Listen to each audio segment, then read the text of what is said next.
So, I was born and raised in Manchester, and I don't want to hear any more Manny jokes. I'm pretty sure I've heard them all. It's where I got my BA, and it's always going to have a special place in my heart.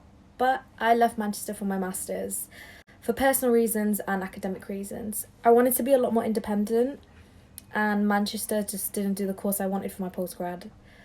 I ended up in another city that shall remain nameless because it wasn't the most positive experience. But 2 months in, I was eagerly anticipating this lecture, Feminist Methods. I'd found my way into feminism at around the age of 15, slowly through Twitter, but my bachelor's brought me even more nuanced feminism. I strongly suggest everyone discovering theology. It changed my life. Most people have never heard of theology before, but it's this theory about envisioning God, whichever God you believe in or worship, but in feminine terms, to see the woman as also being divine, not just the man. Of course, this already happens in non-Abrahamic religions, but for a Muslim, this was a new way of thinking. Anyway, this lecture unfortunately wasn't on theology. It was on feminist methods of reading religion, and I was awaiting this lecture with bated breath. I immediately was skeptical though when I realised that the lecturer was a middle-aged, middle-class, white American man. But I thought, stop stereotyping. Turns out I wasn't far off with the stereotype, because he walked in and said,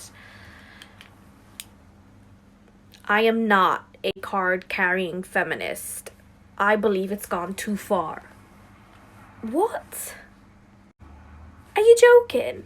I have to be taught feminism by this bloody American.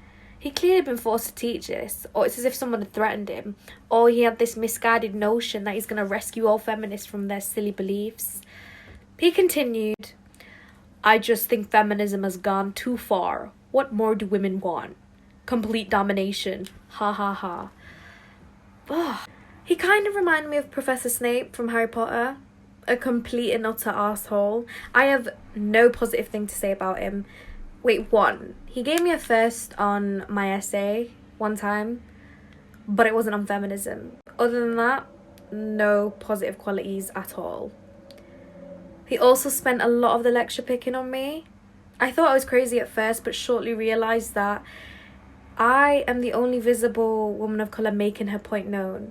And his reaction to my arguments were very different to his reactions to white women, and very, very different to his reactions to white men.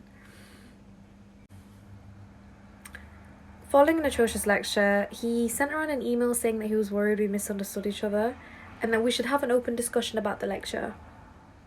I decided I would take him up on the offer. I needed to give him a chance. The naive girl in me thought that she could change his view. I wasn't alone though. I had Jen. I met Jen early in my masters and we became friends immediately, but I think it was in that moment that created a solid bond between us.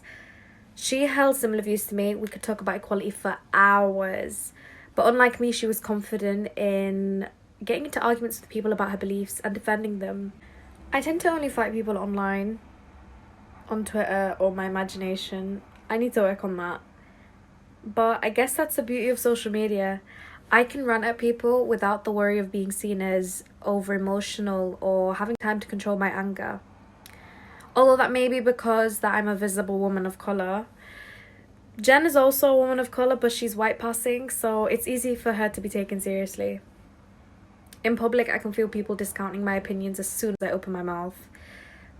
Online people don't know what I look like, even though I don't hide it. South Asian women can rarely ever open our mouths without someone proclaiming that we should be grateful that we're not back in our backward countries, even though they know nothing about our home countries and should probably educate themselves on how the UK is just as sexist. Back we go to Jen and I. We went in ready to defend our beliefs, women power and all. Every step of the way, however, someone at the university would make a comment and talk about how we were arguing about nothing and it wasn't important and that we were just in it to damage a lifelong career. They encouraged us to let it go. But this isn't, I'm not going to let my beliefs go. Also, I'm pretty sure that song was all about a woman taking control of her body. I think that got lost on a lot of people. However, perhaps they were right. Turns out that meeting was a complete failure, and I thought I could change his mind, but I ended up coming back and questioning, why is it my job to educate people about sexism? In particular, sexism that women of colour face. But that made me realise I have spent years trying to explain and justify my beliefs, my very existence, my right to be here in this country, in institutions. To believe that it was because people didn't understand, and I've come to the realization that they don't want to understand. There are people who want to live a life of bigotry, and we need to accept that. We need to accept that, and we can't change that. And I need to live with that and somehow move forward in this world.